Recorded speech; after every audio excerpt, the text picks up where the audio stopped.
Sige mga tao, sigurado akong narinig nyo na ang tungkol sa pagdating ng tinatawag na mga ISIS bride dito sa Australia. Ito ang sandali nang sila ay lumapag. Ito ay maaalala bilang isa sa pinakamahalagang araw sa makabagong kasaysayan ng Australia. Isa itong malaking pagbabago. Pwede natin tanggapin na lang ito bilang isang bansa. Tanggapin na lang natin. Noong may mga ganitong pangyayari sa UK, wala silang ginawa at nagbulag-bulagan dahil hindi sila apektado. Bahala na. O kaya naman, manindigan tayo at sabihin natin, hindi ito Australia. Walang kinalaman dito ang Australia. At walang kinalaman ng mainstream na lipunang Australiano sa mga taong ito. Ibinabalik ang mga taong ito. At ang ating gobyerno ay kunwari walang magawa. Wala tayong magawa. Nalaman ko na may temporary exclusion order pala. Pwede sana nila itong harangin. Kaya masasabi kong gobyerno talaga ang nagpadali ng pagbabalik nila. Alam ko mainat sila sa salita at sinasabi nilang hindi nila pinadali yan. Mamamayan sila ng Australia. Kung mag-apply sila ng pasaporte, wala na kaming magagawa kundi mag-issue ng pasaporte. Pero kakasuhan sila. Tingnan mo, kinasuhan nga sila pagdating dito. Hindi yan ang kwento. Sige. Alam kong narinig mo na ito at pati sa ibang channel. Pati mainstream media nag-uulat din yan. Hindi yun ang rason kaya ako gumawa ng video tungkol dito. Ganun nakalala yon. At sa tingin ko, malalaman natin kung saan tayo patutungo bilang isang bansa mula rito. Pero tingnan mo, hindi lang mga ISIS brides ang dapat ikabahala. Tingnan mo ang welcome party. Tingnan mo ang mga taong ito. Bawat isa sa kanila. Pumasok sila para salubungin ang tinatawag na mga ISIS brides. Ilan sa kanila ang may simpatya sa ISIS? Ilan sa kanila ang sumusuporta sa ideolohiya sa kahit anong paraan? Isa itong pagsubok sa ating demokrasya. Hindi ko pa nakita. Kahit sinong Muslim sa Australia na kumondena dito. Wala ni isa. Mula kay Walid Ali hanggang sa mga sikat na Muslim o kahit mga ordinaryong Muslim na nakikita mo sa social media, wala ni isa ang nagsalita. Ipinapakita nito kung kanino talaga tapat ang mga taong ito. Tapos magtataka pa sila kung bakit ang mga puti o mga hindi Muslim ay lumalaban at tumatalikod sa kanila. Bakit sila biglang naging racist? Wala namang koneksyon sa racism.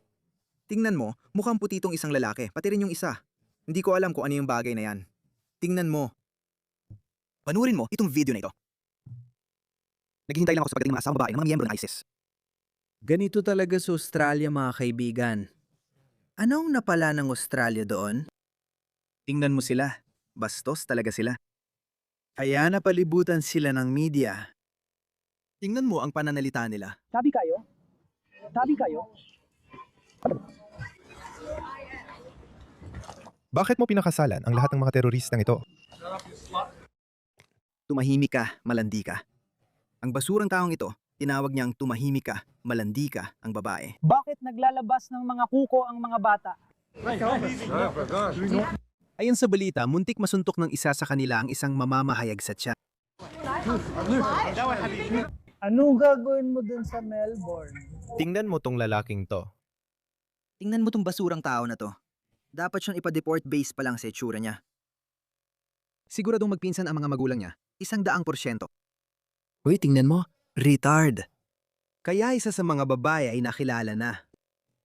Natagpuan si Safa ng The Australian noong 2011 sa Al Roj Detention Camp sa Hilagang Silangang Syria. Sa panayam, sinabi niyang ayaw niyang bumalik sa Australia dahil takot siyang makasuhan at makulong ng matagal. Pero sa tingin ko, hindi naman siya makukulong.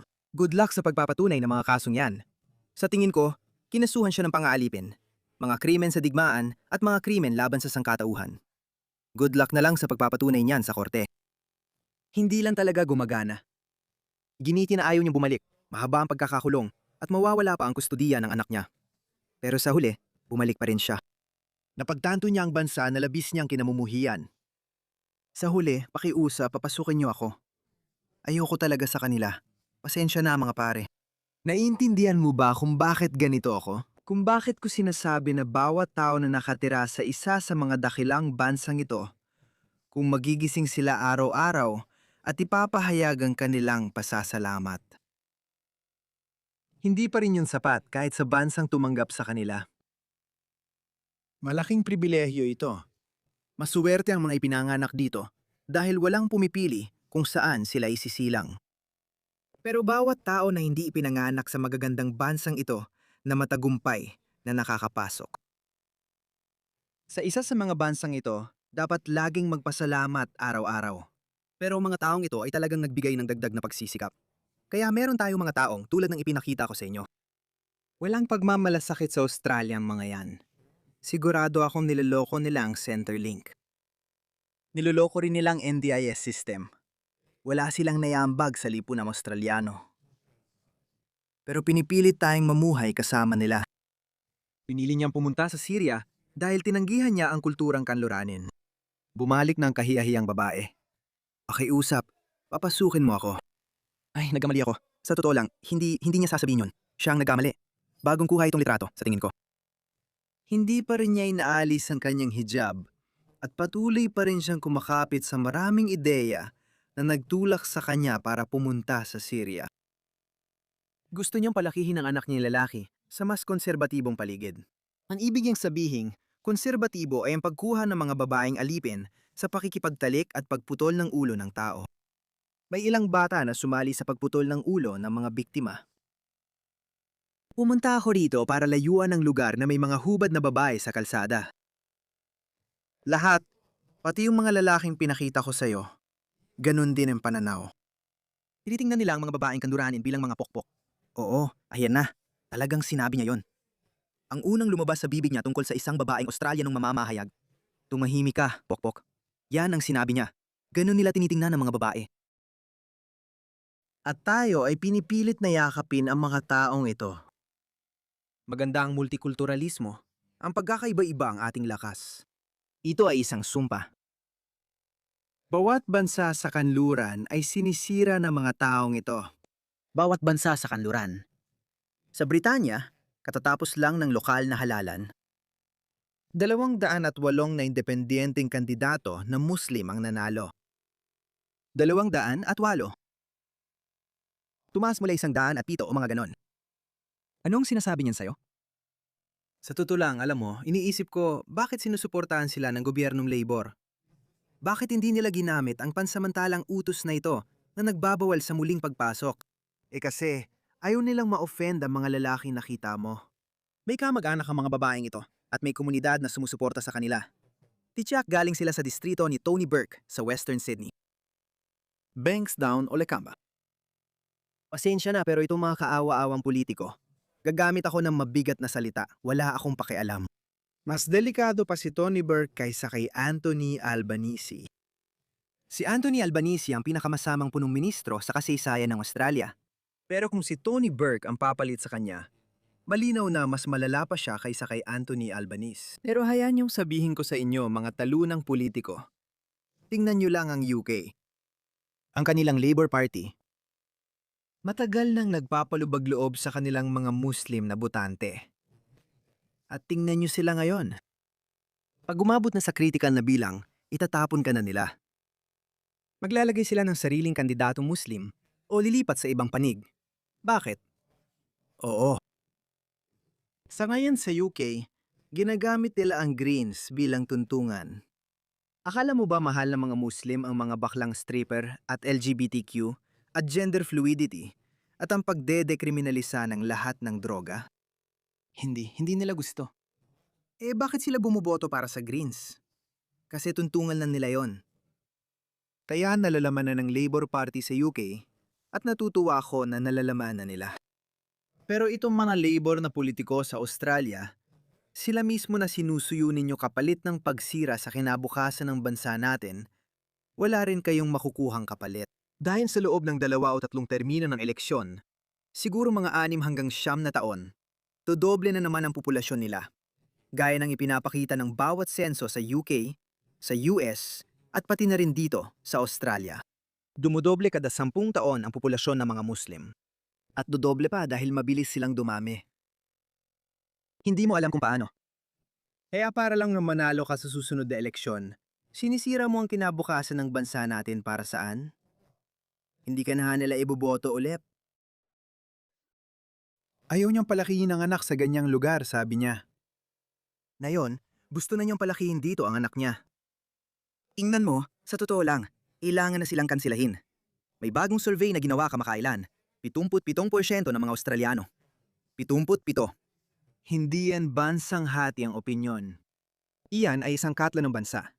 77% ng mga Australiano. Pasensya na, yan ang Global Western Group ko. Sumali ka ron agad para mapag-usapan natin ang mga paksang ito nang walang kahit anong alalahanin.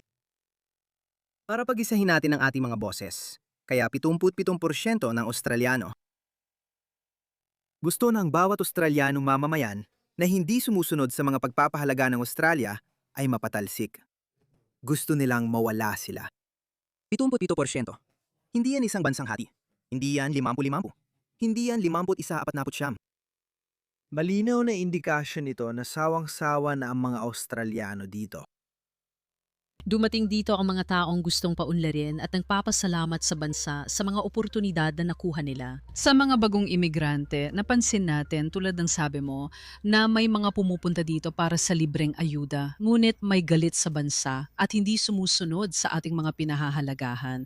Gusto ko itong pag-usapan sa iyo. Naisip ko na isa ito sa mga epektibong video na nabanggit ko kung saan tumayo ka sa parlamento at ginamit ang salitang boarding passes para ilarawan ang mungkahing pulisiya laban sa ekstremismo sa Australia. Pakinggan natin ito. Kailangang magdesisyon ang Australia. Dagdagan ba ang pondo ng ASIO o pauwiin ang mga nagpapakita ng galit sa mga Australiano? Sa ASIO, may 230 potensyal na terorista na minomonitor at sumasailalim sa de-radicalization therapy. Hindi naman talaga epektibo ang de-radicalization therapy. Yung mga batang kasama ng mga ISIS bride, sasailalim din sa mga programang ito. Masasabi ko sa'yo, wala ni isa dyan ang gagana. Isa sa mga batang yan, kung hindi man karamihan sa kanila, ay gagawa ng teroristang pag-atake dito sa Australia. Manyayari yan. Wala sa kanila ipinanganak sa Australia. Naranasan na nila ang matinding karahasan. Lumaki sila sa refugee camp at hindi pinanganak sa Australia, kaya hindi sila Australian citizens. Wala tayong obligasyon sa kanila. Magsasagawa sila ng teroristang atake. Yung mga taong yun ang mapapalaki sa kanila. Yung lalaking mukhang unggoy na nagsabing, tumahimik ka, malandi ka. Walang koneksyon ito sa Australia. Sigurado magugulat si Kapitan Cook. Ano yan? Si Kapitan Arthur Phillip, ang unang gobernador general ng Australia na nagtayo ng Union Jack, siguro ay magtataka rin, ano? Wala namang nakaisip ng ganito noon. Wala talaga. Magandang punto. Kailangan pa ba nating dagdagan ang budget ng ASIO para bantayan sila? Hindi rin gumagana ang mga watchlist. Ilan sa kanila kilala na ng otoridad at matagal nang nasa listahan. At ang watchlist, hindi ibig sabihin na may nakaupo sa kotse na gaya ng napapanood natin sa mga Amerikanong pelikula na pinagmamasdan sila gamit ang binoculars at binabantayan ng ganoon. Hindi yun ang ibig sabihin dahil hindi naman talaga posible yon. Hindi mo kayang bantayan ang 10,000 taong ito. Labis ang bigat ng bawat departamento, kaya nakakagawa pa rin ng teroristang gawain ang mga nasa watchlist. Tapos tayo, nagtatanong pa rin kung anong nangyari. Tapos nadadamage control ang gobyerno. Nagsisimula silang itago ang mga detalye. Tinatago na nila ang mga panggalan kasi kapag Muhammad o Abdul, nagwawala ang mga tao, pero wala rin namang nangyayari. Magpasok pa tayo ng mas marami sa kanila. Sagot ng mga nagbabayad ng buwis. Narito ang de-radicalization therapy ng One Nation. Mga boarding pass, agarang deportasyon, remigration at hindi na muling makakabalik. Sa palagay ko, epektibo ang ganyang deportasyon. Pero, kaya mo ba talagang gawin? Paano mo maipapasa ang mga kapangyarihang pambatas para maisakatuparan yan, Senator Roberts? Nung una akong magsalita, matagal nang pinag-uusapan at pinagtatrabahuhan ni Pauline ang pulisiyang ito ng 30 taon. Nagsimula akong magsalita tungkol dito 5 taon nang nakalipas, nang mapansin naming crisis na ang dami ng walang tirahan kasama ang magagaling kong staff. Pagkatapos ay inugnay namin ito sa imigrasyon at sinimulan naming tutukan ang imigrasyon. Nakatanggap kami ng mga panlalait na Nazi at rasista. Tama ka. Ang rasismo ay hindi tungkol sa, pwede kang magsalita tungkol sa ibang lahi or tungkol sa ilang lahi. Hindi yun rasismo. Ang rasismo ay kapag iniuugnay mo ang pagiging nakakataas ng isa kaysa sa iba. Hindi mahalaga, walang may pakialam. Nakita mo na ba ang UK? Nanalo ang reform sa lokal na eleksyon. 1,580 na upuan, sila ang nanalo. Wala nang pakialam ang mga tao. Hintayin mo na lang ang restore na mas kanan kaysa reform. Hindi naman kanan ang reform. Ang reform ay isang klasikong konserbatibo. Ang reform ang dapat sana ay partidong konserbatib o kung ano ito noon noong 80 at 90 bago dumating ang woke na kabaliwan o itong labis-labis na liberalismo pagkatapos ng panahon ni Tony Blair. Kaya mga kaibigan, ito ay magiging isang mahalagang punto sa ating kasaysayan. Alinman sa tanggapin na lang natin ito ng walang laban, gaya ng ginawa ng mga Briton na nagbulag-bulaga na lang. Hindi sila nagprotesta noong unti-unting na-islamize ang kanilang bansa. Dahil sa plano o natural na pagbabago. Hindi ko alam at wala akong pakialam. Pero wala tayong dahilan dahil nakita na natin ang pagbagsak ng United Kingdom. Hindi natin kailangang sundan ang mapanirang landas na tinahak nila. Kailangan nating maging walang awa. Yung mga taong nakita mo sa simula, wala silang naiaambag sa lipunang Australiano. Wala talaga. Sigurado ako dyan. Kalahati sa kanila umaasa sa Centrelink. Kalahati sa kanila nandaraya sa NDIS. Galit silang lahat sa pamumuhay ng Australiano. Ano ang gagawin natin tungkol dyan? Sumali sa Telegram group ko. Doon nagbabahagi ng idea ang mga kapareho ng pananaw. Tingnan ang link sa description.